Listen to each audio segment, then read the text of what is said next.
Bengaluru Mysuru express ವೇನಲ್ಲಿ TT ವಾಹನ ಪಲ್ಟಿಯಾಗಿದೆ.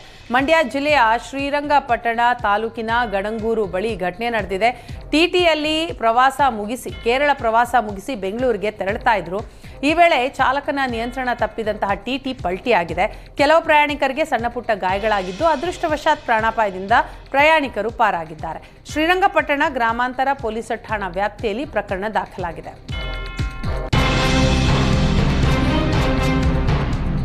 ಕಾಫಿನಾಡಲ್ಲಿ ಕಾಡ್ಗಿಚ್ಚಿಗೆ ಅರಣ್ಯ ಪ್ರದೇಶ ಧಗಧಗಿಸಿದೆ. ಕಳಸಾ ತಾಲೂಕಿನ ಮಿಲ್ ಗುಡ್ಡದಲ್ಲಿ ಕಾಡ್ಗಿಚ್ಚು ಕಾಣಿಸಿಕೊಂಡಿದೆ.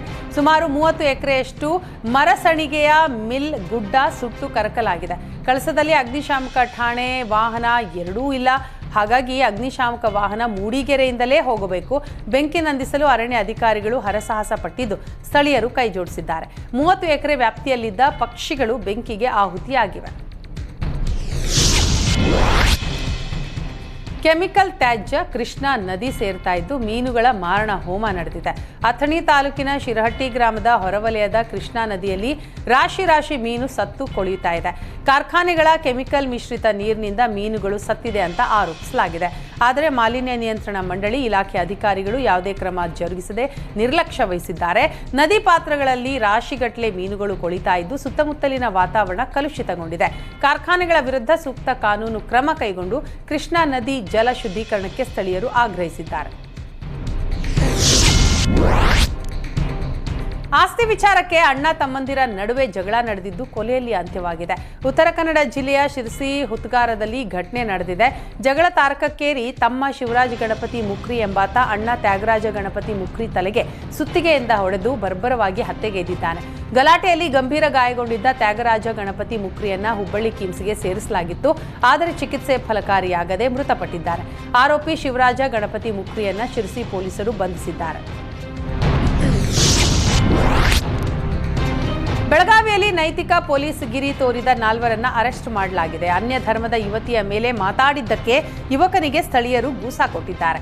ಡಿ ಫಾರ್ಮಸಿ ಮಾಡ್ತಾ ಇರೋ ವಿದ್ಯಾರ್ಥಿ ಅಲ್ಲಾವುದ್ದೀನ್ ಪಿರಜಾದೆ ತನ್ನ ಸ್ನೇಹಿತೆ ಜೊತೆಗೆ ಜಮೀನಿನಲ್ಲಿ ಮಾತನಾಡ್ತಾ ಕುಳಿತಿದ್ದ. ಈ ವೇಳೆ 4 ಯುವಕರು ಸ್ಥಳಕ್ಕೆ ಬಂದು ನಿಮ್ಮ ಹೆಸರೇನು ಅಂತ ವಿಚಾರಿಸಿದ್ದಾರೆ. ಯುವಕ ಮುಸ್ಲಿಂ, ಹುಡುಗಿ ಹಿಂದೂ ಅಂತ ಗೊತ್ತಾದ ತಕ್ಷಣವೇ ಅಲ್ಲಾವುದ್ದೀನ್ ಮೇಲೆ ಹಲ್ಲೆ ಮಾಡಿದ್ದಾರೆ. ಬೆಳಗಾವಿ ಗ್ರಾಮೀಣ ಠಾಣೆಯಲ್ಲಿ ಅಲ್ಲಾವುದ್ದೀನ್ ದೂರು ದಾಖಲಿಸಿದರು. ಪ್ರಕರಣ ಸಂಬಂಧ ಸಾವುಗಾವ ಗ್ರಾಮದ ಸುದೇಶ್ ಪಾಟೀಲ, ಸಂತೋಷ್ ಜಾಧವ್, ಅನಗೋಳದ ನಿವಾಸಿಗಳಾದ ಜೈ ಇಂಚಲ್, ಸುಮಿತ್ ಮೋರೆಯನ್ನ ಪೊಲೀಸರು ಬಂಧಿಸಿದ್ದಾರೆ. ಶಿವಮೊಗ್ಗ 50ನೇ ಹುಟ್ಟುಹಬ್ಬಕ್ಕೆ ಶಿವಮೊಗ್ಗದಲ್ಲಿ ಅಭಿಮಾನಿಗಳ ಸಂಭ್ರಮಾಚರಣೆ ಬಹಳ ಜೋರಾಗಿ ನಡೆದಿದೆ. ದಿವಂಗತ ಪುನೀತ್ ರಾಜ್ಕುಮಾರ್ ಅವರ 50ನೇ ಹುಟ್ಟುಹಬ್ಬವನ್ನು ಶಿವಮೊಗ್ಗದ ಅಪ್ಪು ಅಭಿಮಾನಿಗಳು ಸಂಭ್ರಮದಿಂದ ಆಚರಿಸಿದ್ದಾರೆ. ನಗರದ ಮಲ್ಲಿಕಾರ್ಜುನ ಚಲನಚಿತ್ರ ಮಂದಿರದ ಎದುರು ಭಾಗದಲ್ಲಿ ಹಮ್ಮಿಕೊಳ್ಳಲಾದಂತಹ ಕಾರ್ಯಕ್ರಮ ರಾಷ್ಟ್ರಭಕ್ತರ ಬಳಗದ ಕಾಂತೇಶ್ ಕೇಕ್ ಕಟ್ ಮಾಡುವ ಮೂಲಕ ಹುಟ್ಟುಹಬ್ಬ ಆಚರಣೆಯಲ್ಲಿ ಭಾಗಿಯಾಗಿದ್ದಾರೆ. ಮಲ್ಲಿಕಾರ್ಜುನ ಚಿತ್ರಮಂದಿರದಲ್ಲಿ ಪುನೀತ್ ರಾಜ್ಕುಮಾರ್ ಅಭಿನಯದ ಅಪ್ಪು ಚಿತ್ರ ಬಿಡುಗಡೆಯಾಗಿದ್ದು ಈ ಹಿನ್ನೆಲೆಯಲ್ಲಿ ಅಪ್ಪು ಅಭಿಮಾನಿಗಳಿಗೆ ಸಸ್ಯಾಹಾರಿ ಮತ್ತು ಮಾಂಸಾಹಾರಿ ಊಟದ ವ್ಯವಸ್ಥೆ ಮಾಡಲಾಗಿತ್ತು. 2,000 ಜನರಿಗೆ ಒಟ್ಟು 2 ಕ್ವಿಂಟಾಲ್ ಅನ್ನವನ್ನ ಮಾಡಿ ಬಡಿಸಲಾಗಿದೆ. ಇದರ ಜೊತೆಗೆ ಮಜ್ಜಿಗೆ, ಬೀಡ, ಐಸ್ ಕ್ರೀಂ ಸಹ ಹಂಚಲಾಗಿದೆ.